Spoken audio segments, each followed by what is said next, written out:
नमस्ते दोस्तों, कथा निधि चैनल पर आपका बहुत बहुत स्वागत है। आज की हमारी कहानी का नाम है एक दूजे के लिए। कहानी पसंद आए तो कमेंट करके बताइएगा ज़रूर और चैनल को भी सब्सक्राइब कर लीजिएगा। तो चलिए सुनते हैं कहानी एक दूजे के लिए। रविशंकर के रिटायरमेंट की तारीख जैसे जैसे पास आ रही थी वैसे वैसे विमला के मन की बेचैनी बढ़ती जा रही थी। रविशंकर एक बड़े सरकारी ओहदे पर हैं। अब उन्हें हर महीने पेंशन की एक तयशुदा रकम मिलेगी। विमला की चिंता की वजह अपना मकान न होना था, क्योंकि रिटायर होते ही सरकारी मकान तो छोड़ना ही पड़ेगा। रविशंकर अभी तक परिवार सहित सरकारी मकान में ही रहते आए हैं। एक बेटा और एक बेटी है। दोनों बच्चों को उन्होंने उच्च शिक्षा दिलाई है। शिक्षा पूरी होने के बाद बेटा बेटी अच्छी नौकरी की तलाश में विदेश चले गए। विदेश की आबो हवा दोनों को ऐसी लगी कि वे वहीं के स्थायी निवासी बन गए और दोनों अपनी अपनी गृहस्थी में खुश भी हैं। सालों नौकरी करने के बावजूद रविशंकर अपना मकान नहीं बना पाए। गृहस्थी के तमाम झमेलों और सरकारी मकान के चलते वे घर खरीदने के विचार से लापरवाह रहे। अब विमला को एहसास हो रहा था कि वक्त रहते उन्होंने थोड़ी सी बचत करके एक छोटा सा मकान खरीद लिया होता तो आज यह चिंता तो न होती। आज उनके पास इतनी जमा पूंजी नहीं है कि वे कोई मकान खरीद सके, क्योंकि दिल्ली में मकान की कीमतें अब आसमान छू रही हैं। आज इतवार है। सुबह से ही विमला को चिड़चिड़ाहट हो रही है। अरे तुम चिंता क्यों करती हो? एक प्रॉपर्टी डीलर से बात की है। मयूर विहार में एक जनता फ्लैट किराए के लिए उपलब्ध है। किराया भी कम है। आखिर हम बूढ़े बुढ़िया को ही तो रहना है। हम दोनों के लिए जनता फ्लैट ही काफी है। रविशंकर ने विमला को समझाते हुए कहा। 4 कमरों का फ्लैट छोड़कर अब हम क्या एक कमरे के फ्लैट में जाएंगे? आपने सोचा है कि इतना सारा सामान छोटे से फ्लैट में कैसे आएगा? इतने सालों का जोड़ा हुआ सामान है। हम दोनों की जरूरतें ही कितनी हैं? जरूरत का सामान ले चलेंगे, बाकी बेच देंगे। देखो विमला, घर का किराया निकालना, हमारी तुम्हारी दवाओं का खर्च, घर के दूसरे खर्चे सब हमें अब पेंशन से ही पूरे करने होंगे। ऐसे में किराए पर बड़ा फ्लैट लेना समझदारी नहीं है। और क्या करना है? रविशंकर दो टूक शब्दों में पत्नी विमला से बोले। बेटी से तो कुछ ले नहीं सकते, लेकिन बेटा तो विदेश में अच्छा कमाता है। आप उससे क्यों नहीं कुछ मदद के रूप में रुपया मांग लेते, जिससे हम बड़ा फ्लैट खरीद ही लेंगे ना। विमला धीरे से बोली। भाई मैं किसी से कुछ नहीं मांगूंगा। कभी उसने पूछा है यह कि पापा आप रिटायर हो जाओगे तो कहाँ रहोगे? आज तक उसने अपने कमाई का 1 रुपया भी भेजा है? रविशंकर पत्नी विमला पर बरस पड़े। विमला खुद भी यह सच्चाई जानती थी। शादी के बाद बेटा जो विदेश गया तो उसने कभी मुड़कर भी उनकी तरफ देखा नहीं। बस कभी कभार त्योहार आदि पर सिर्फ फोन कर लेता है। विमला यह भी अच्छी तरह समझती थी कि उसके स्वाभिमानी पति कभी बेटी के आगे हाथ नहीं फैलाएंगे। विमला उन माता पिता को खुशहाल मानती जो अपने बेटे बहू नाती पोतों के साथ रह रहे हैं, जबकि वे दोनों पति पत्नी इस बुढ़ापे में बिल्कुल अकेले हैं। आखिर वह दिन भी आ ही गया जब विमला को सरकारी मकान से अपनी गृहस्थी समेटनी पड़ी। रविशंकर ने सामान बनवाने के लिए 2 मजदूर लगा दिए थे। कबाड़ी वाले को भी उन्होंने बुला लिया था, जिसको गैर जरूरी सामान बेच सके। केवल जरूरत का सामान ही बांधा जा रहा था। विमला ने अपने हाथों से एक एक चीज इकट्ठा की थी। अपनी गृहस्थी को उसने कितने जतन से संवारा था। कुछ सामान तो वास्तव में कबाड़ था, पर काफी सामान सिर्फ इसलिए बेचा जा रहा था क्योंकि नए घर में ज्यादा जगह न थी। विमला साड़ी के पल्लू से बार बार अपनी गीली होती आंखों को पोंछे जा रही थी। उसके दिल का दर्द बाहर आना चाहता था, पर किसी तरह वह उसे अपने अंदर समेटे हुई थी। उसके कान पति रविशंकर की कमीज की जेब में रखे मोबाइल फोन की घंटी पर लगे थे। उसे बेटे के फोन का इंतजार था, क्योंकि पिछले सप्ताह ही बेटे को रिटायर होने तथा घर बदलने की सूचना रविशंकर ने दे दी थी।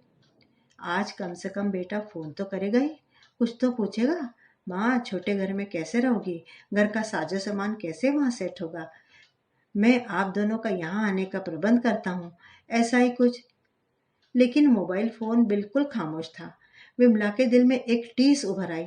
आपका फोन चार्ज तो है ना? विमला ने धीरे से पूछा। हाँ हाँ भाई, फोन फुल चार्ज है। रविशंकर ने जेब में से फोन निकाल कर देखा। नेटवर्क तो आ रहा है। नेटवर्क आ रहा है? हाँ भाई, नेटवर्क भी आ रहा है। लेकिन यह सब क्यों पूछ रहे हो? नहीं, कुछ नहीं, ऐसे ही।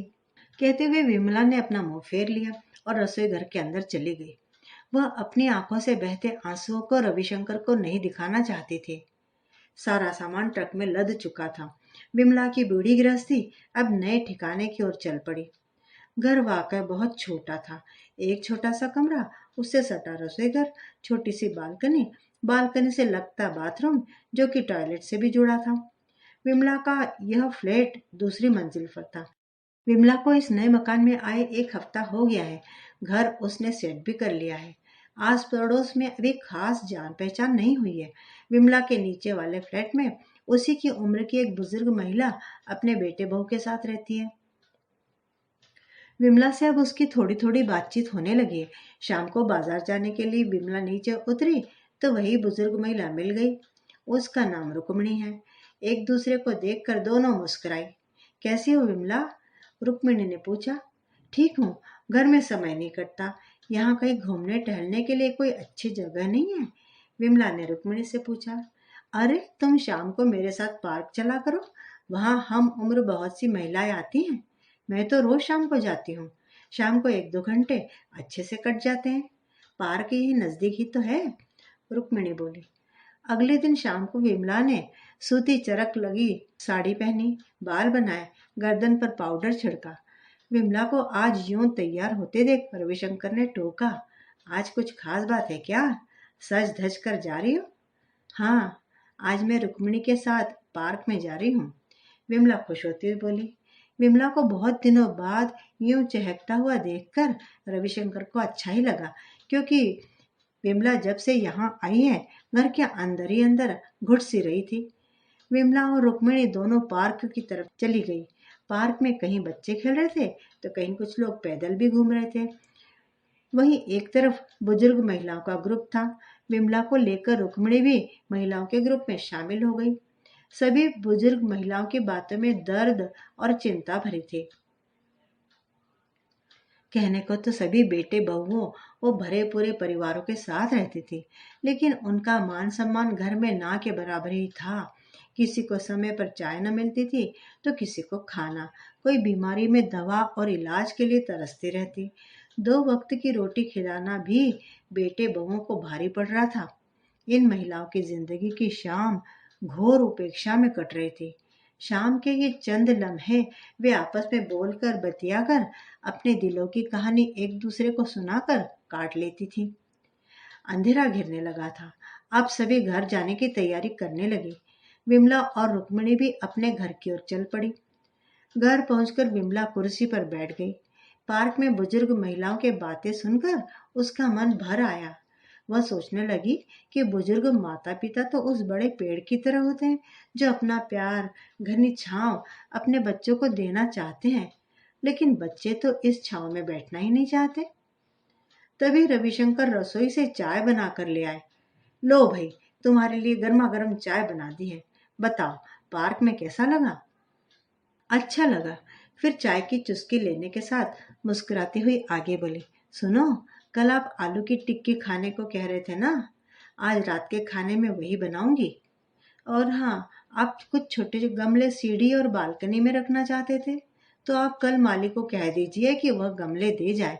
हरी मिर्च और टमाटर के पौधे लगा लेंगे। थोड़ी बागवानी करते रहेंगे तो समय भी अच्छा कटेगा। यह कहते हुए विमला खाली कप उठाकर रसोई में चली गई और सोचने लगी कि हम दोनों एक दूसरे को छांव दे और संतुष्ट रहें। रविशंकर तो हैरान थे। कल तक वे विमला को कुछ खास पकवान बनाने को कहते थे तो विमला दुखी आवाज में एक ही बात कहती थी। क्या करेंगे पकवान बनाकर? परिवार तो है नहीं। बेटे बहू नाती पोते साथ रहते तो इन सब का अलग ही आनंद होता। गमलों के लिए भी वे कब से कह रहे थे, पर विमला ने हामी न भरी थी। विमला में यह बदलाव रविशंकर को सुखद ही लगा। रसोई घर से कुकर की सीटी की आवाज आ रही थी। विमला ने टिक्की बनाने की तैयारी शुरू कर दी थी। घर में मसालों की खुशबू महकने लगी थी। रविशंकर कुर्सी पर बैठे बैठे गीत गुनगुनाने लगे। आज उन्हें लग रहा था जैसे बहुत दिनों बाद उनकी गृहस्थी की गाड़ी वापस पटरी पर लौट आई है।